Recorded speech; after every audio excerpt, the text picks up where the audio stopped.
Growing up in our small Texas town was as close to perfect as I think childhood could be. I knew every face, every corner store, and every family history that made up our little world. It was the kind of place where people left their doors unlocked and sat on their front porches, waving at passing neighbors. Life felt safe, and it felt simple. My dad, though, he was a little different. As the town sheriff, he took his job seriously, maybe a bit too seriously. He had this way of knowing things about folks that no one else did. Sometimes he'd just look at someone in that silent, steady way of his, like he was seeing something hidden from the rest of us. And while he was calm most days, one night each year his mood shifted. Halloween. I remember watching my dad grow tense as October 31st approached, his jaw set in that serious way, his eyes dark and focused. He never explained much to me, just that Halloween was a day to be careful. He'd tell me and my brother to come straight home after trick-or-treating and stay inside. As a kid, I thought maybe he was just nervous about us eating too much candy or getting lost in the few dark roads at night. But one year, he told me something that stuck with me. "There's something evil in this town," he said, his voice low and firm, "and it only comes out once a year." I didn't understand back then what he meant. But I grew up, and the little mysteries of childhood faded into memories. After college, I moved away, married, and had a son of my own. For years, my family was just a happy chapter of the life I'd left behind, a part of me that felt like it could never change. That is, until I decided to move back. The town was almost exactly as I remembered it. Same friendly faces, same dusty roads, same quiet nights. But now I was the dad, and I wanted my son to have the same safe, small-town childhood I'd had. And for 6 years, that's exactly what he got. But then, Halloween arrived, and it was like stepping back in time. That same chill, that same feeling in the air. I caught myself glancing over my shoulder as we walked down the street. It was strange. This wasn't the bustling Halloween I remembered. The streets were a little too empty. The few neighbors we passed seemed quiet, even afraid. My son didn't notice, too busy bouncing from house to house, his pillowcase filling with candy. I squinted down the street, and then I saw it. A dark figure at the end of the road, hunched and still. It was too far away to make out any details, but something about it felt wrong. It was like the darkness around it was moving, swirling, as if it was alive. "Let's head back," I said, trying to keep my voice steady. But as we turned, I heard it, the sound of footsteps. Not quick, purposeful steps like someone out for a walk, but slow, dragging footsteps, like something heavy being pulled along. My heart pounded as I picked up my son, his arms clutching tight around my neck, and began to walk faster. The footsteps grew louder, and I dared a glance over my shoulder. It was closer now, still hidden in shadow, but I could see more clearly that it was dressed in a tattered old coat, its head bent forward, and that darkness around it. God, I'll never forget it. It wasn't natural. It seemed to throb and pulse, like shadows coming alive. We rushed to our house, slamming the door shut behind us, and I locked every bolt, pulling the curtains tight. I tried to reassure my son, but I couldn't shake the feeling of dread. I sat with him in his room, waiting, hoping it would pass. Around midnight, there was a knock at the door. I froze, staring at the clock, my pulse thundering in my ears. Nobody knocked on Halloween night. I crept to the front room, heart pounding, and peeked through the window. There on the porch was my father. His face was pale, his eyes as serious as I'd ever seen them. I opened the door, my throat dry. He looked at me, and then at my son. "Did you see it?" he asked quietly. I nodded, not trusting myself to speak. He just shook his head, his hand on my shoulder. "There are some things in this town," he said slowly, "that can't ever be explained. But they're real, and they come back every year, no matter what." That was the last Halloween I ever spent in that town. It was Halloween night, and I was thrilled to take my kids out trick-or-treating.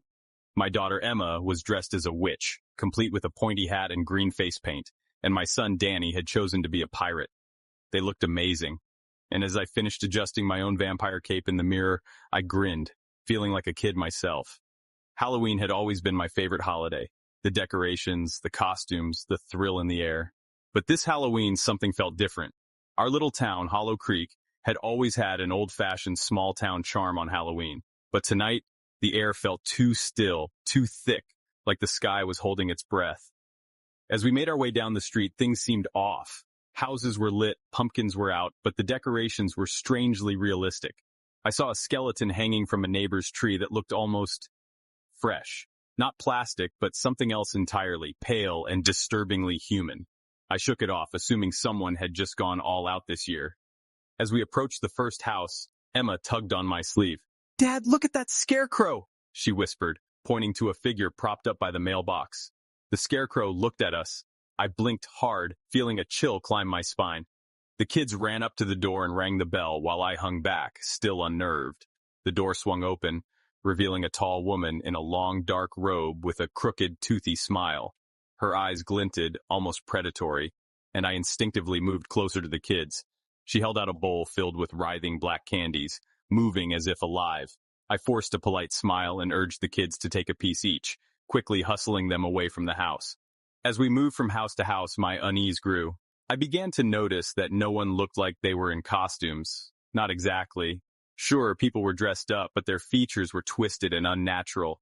One man had yellow eyes that gleamed in the dark, and his fingers were way too long, curling around his candy bowl like claws.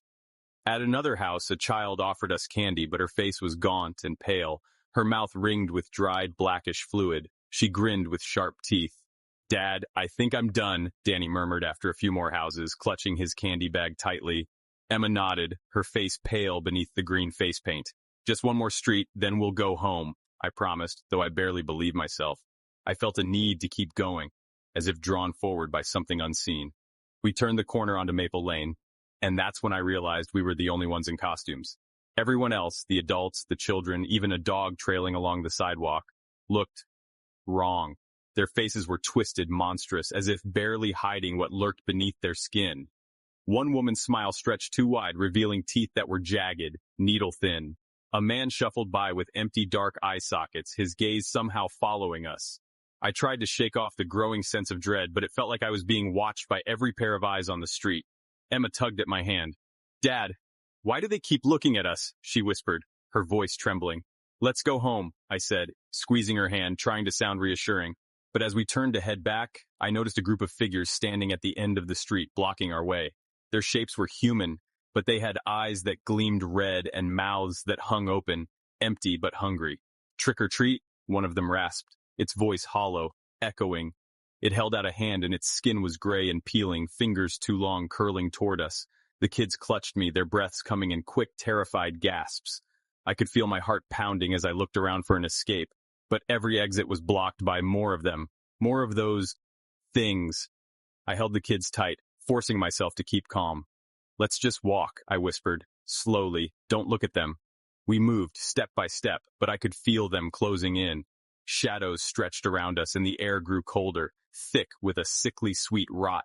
When I dared a glance over my shoulder, I saw that they were following, moving almost in unison, their hollow eyes locked onto us. One of the creatures drew close, too close, and whispered in my ear. "Why the costume?" No need to hide. I looked down at my vampire cape, at the fake fangs I'd stuck into my mouth earlier. My heart froze, because it hit me then. I was the one out of place. We were the only ones in costumes. They weren't pretending to be monsters. They were monsters. "Happy Halloween," the voice rasped again, and this time I saw it grin, a mouth full of rotten teeth, sharp and gleaming. With all the strength I had left, I shouted, "Run!" I grabbed Emma and Danny's hands and we bolted. We dodged around the figures, pushing through until we burst back onto our street. I didn't stop until we reached our house, slamming the door shut, locking it, breathing heavily as I pressed my back against it. Emma and Danny looked up at me, pale, wide-eyed, clutching their candy bags. The street outside was quiet again. No monsters, no twisted figures, just the empty calm of Halloween night. But in my heart, I knew the truth. They were still out there. And next Halloween, they'd be waiting, watching, hoping we'd join them. No costumes necessary.